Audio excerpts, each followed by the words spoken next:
Beast in the Cave by H.P. Lovecraft. The horrible conclusion which had been gradually intruding itself upon my confused and reluctant mind was now an awful certainty. I was lost, completely, hopelessly lost in the vast and labyrinthine recess of the mammoth cave. Turn as I might, in no direction could my straining vision seize on any object capable of serving as a guidepost to set me on the outward path. That never more should I behold the blessed light of day, or scan the pleasant bills and dales of the beautiful world outside, my reason could no longer entertain the slightest unbelief. Hope had departed. Yet, indoctrinated as I was by a life of philosophical study, I derived no small measure of satisfaction from my unimpassioned demeanour. For although I had frequently read of the wild frenzies into which were thrown the victims of similar situations, I experienced none of these, but stood quiet as soon as I clearly realized the loss of my bearings. Nor did the thought that I had probably wandered beyond the utmost limits of an ordinary search cause me to abandon my composure even for a moment. If I must die, I reflected, then was this terrible yet majestic cavern as welcome a sepulchre as that which any churchyard might afford, a conception which carried with it more of tranquillity than of despair.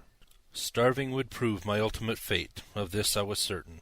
Some, I knew, had gone mad under circumstances such as these, but I felt that this end would not be mine.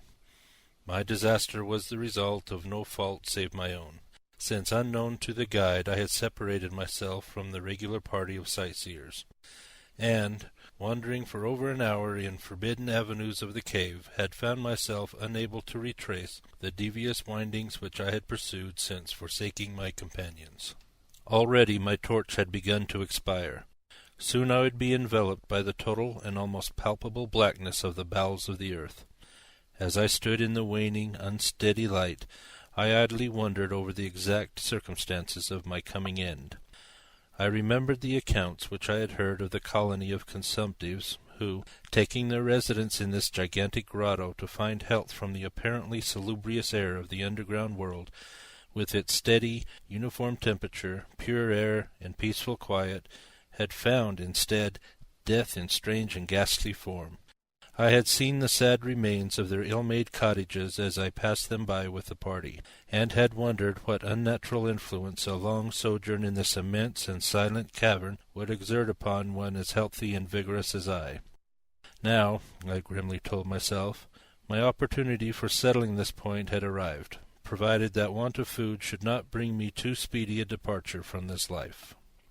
As the last fitful rays of my torch faded into obscurity, I resolved to leave no stone unturned, no possible means of escape neglected, so, summoning all the powers possessed by my lungs, I set up a series of loud shoutings, in the vain hope of attracting the attention of the guide by my clamour. Yet, as I called, I believed in my heart that my cries were to no purpose, and that my voice, magnified and reflected by the numberless ramparts of the black maze about me, fell upon no ears save my own. All at once, however, my attention was fixed with a start as I fancied that I heard the sound of soft approaching steps on the rocky floor of the cavern. Was my deliverance about to be accomplished so soon?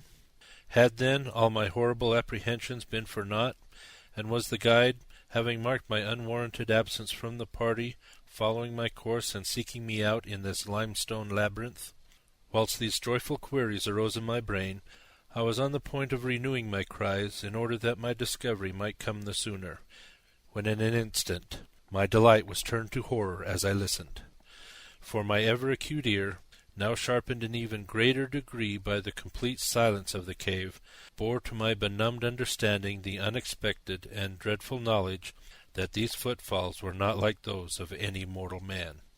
In the unearthly stillness of this subterranean region, the tread of the Buddha guide would have sounded like a series of sharp and incisive blows. These impacts were soft and stealthy as the paws of some feline.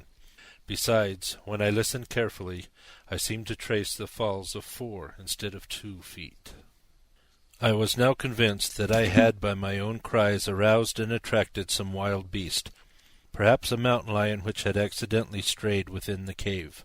Perhaps, I considered, The Almighty had chosen for me a swifter and more merciful death than that of hunger. Yet the instinct of self-preservation, never wholly dormant, was stirred in my breast, and though escape from the oncoming peril might but spare me for a sterner and more lingering end, I determined, nevertheless, to part with my life at as high a price as I could command. Strange as it may seem, my mind conceived of no intent on the part of the visitor save that of hostility. Accordingly, I became very quiet, in the hope that the unknown beast would, in the absence of a guiding sound, lose its direction as had I, and thus pass me by. But this hope was not destined for realization, for the strange footfalls steadily advanced, the animal evidently having obtained my scent, which, in an atmosphere so absolutely